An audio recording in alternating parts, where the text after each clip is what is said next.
this young screenwriter in Kenya. He's like, I'm writing a screenplay and it centers around gender-based violence. And I had to ask him, what about taking a step back and seeing where there's a woman who's working on this project and help her to realize that goal, that dream of hers? Welcome to the podcast, Tapping Creativity, with myself, Matthew C. Temple. And each week, we're going to dive into questions and issues and inspiration around creativity and the creative process.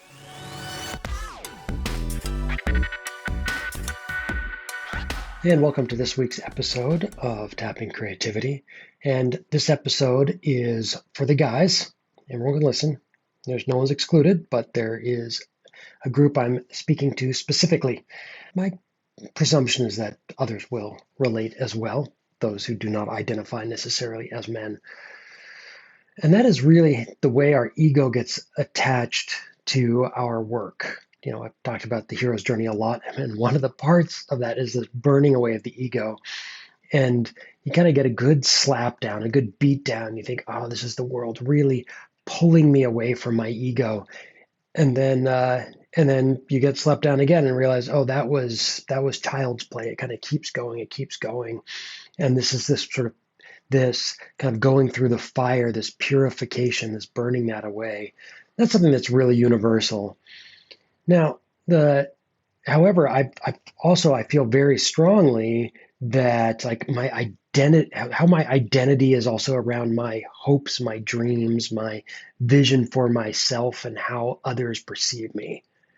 There's this, like, I need to prove myself. I need to have this goal, these dreams. I need to get to those goals. I need to achieve those goals. As if the achieving of the goal, as the getting there is this really important thing in order to validate my existence, as a human being, as a man, as a creative.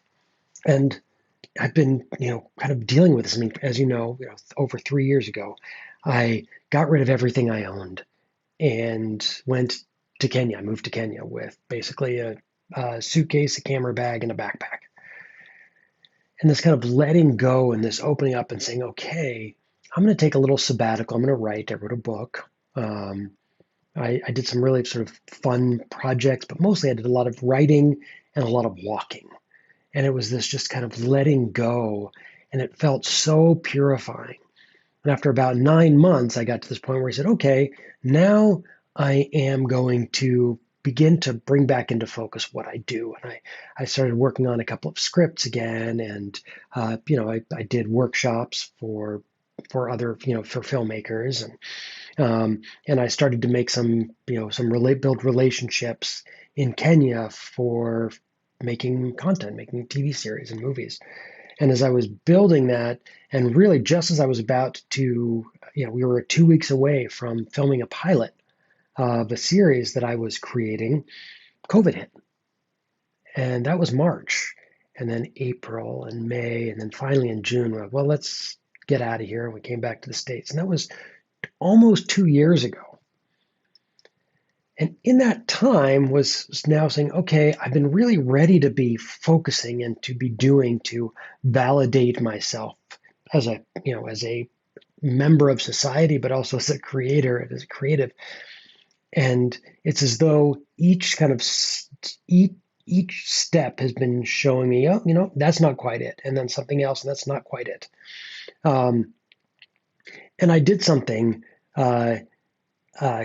about a week ago where I've decided I want to put my own project, my creativity, my goals, my hopes, my dreams, and put those aside. I don't want to say put on the back burner, but move it over and actually work truly in service of somebody else's dream.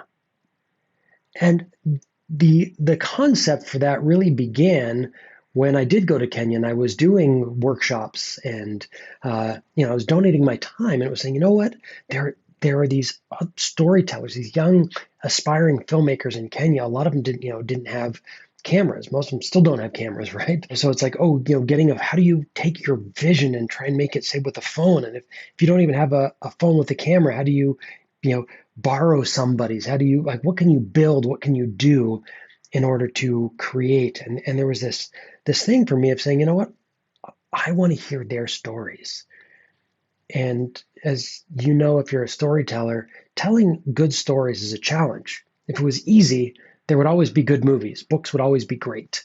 Um, but even great authors write crappy books. Great filmmakers make crappy movies. Telling good stories is a challenge, and there's a talent involved, but there's also a craft and a skill, and all of those can and must be nurtured and developed.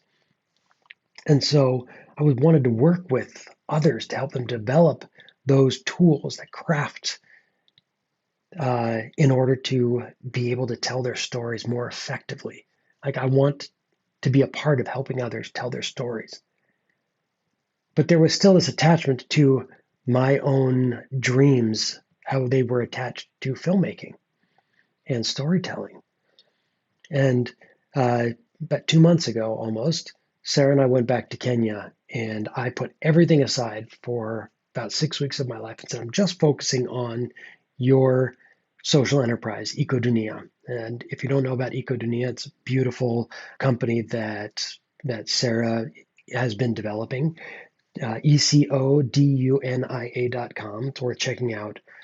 And I just put everything aside. So I'm going to go. We were setting up a new workshop. We were hiring new tailors, hiring staff, getting all the equipment, new sewing machines, and all this stuff. Um, and I just put everything into it. And then I came back and I said, okay, it's time for me to kind of buckle down and get back to my own work again. And I just felt like I had hit this inner wall. And for about a week, I was just kind of reeling with, I have no inspiration. I'm just feeling, ugh. And it kind of hit me.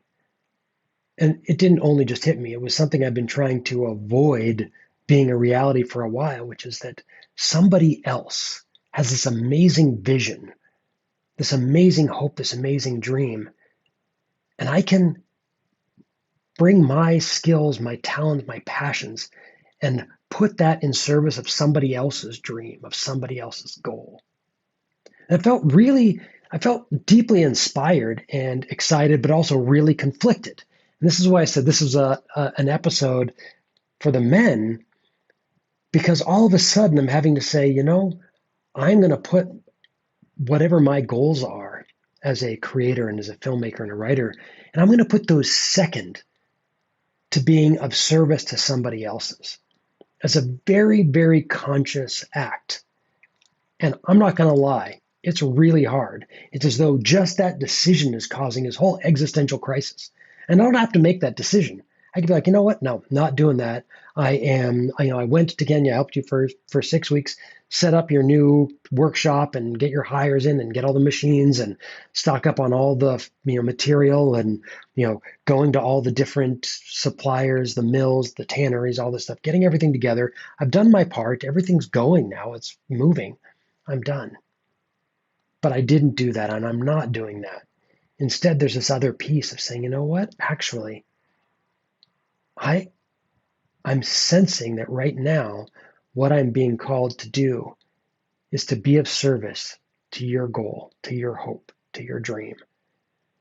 And that's ripping me up inside, even though I know it's the right choice. It's this burning of this ego that I have to do yet again, as though one, life challenge after another has not burnt it away enough. It's this new step. This is going to be a process for me. I feel like our whole culture has been around like this idea. I mean, I even, for example, this young screenwriter in Kenya, last time I was there, wanted to talk to me. And he's like, I'm writing a screenplay and it's, it centers around gender-based violence. And I had to ask him, I said, so you as a man want to take that on and bring your ego into fixing this problem. What about taking a step back and seeing where there's a woman who's working on this project and help her to realize that goal, that dream of hers? It's a hard thing for us guys to do. We want to be the heroes. We want to be the saviors. We want to have hopes and dreams. We need to validate our existence.